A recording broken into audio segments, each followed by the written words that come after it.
سلام و درود بر شما. در خانه هر یک اهل مسلمان قرآن وجود دارد، اما بسیاری از ما خواندن نمیتوانیم به خاطر اون که با زبان عربی است.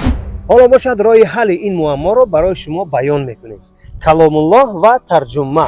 کلام الله و ترجمه اولین بار در سال 2009 در جشن بزرگداشت امام اعظم رحمت الله علیه در وطن عزیز چاپ شده است. این کتاب را تمام اهل عائله خوانده میتوانند. در 3 شکل نوشته شده است. بیا با هم ببینیم.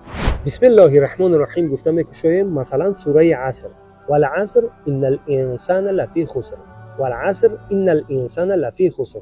قسم به زمانه که همان آدمی در زیان است. انا همین گونه 3 بدنام، یعنی 3 بر 1 برای تمام اهل عائله. کلام الله و ترجمه. هي الحلقات تحفظني بآيات من القرآن، هي الحلقات تملأني بحب المصطفى العزيز.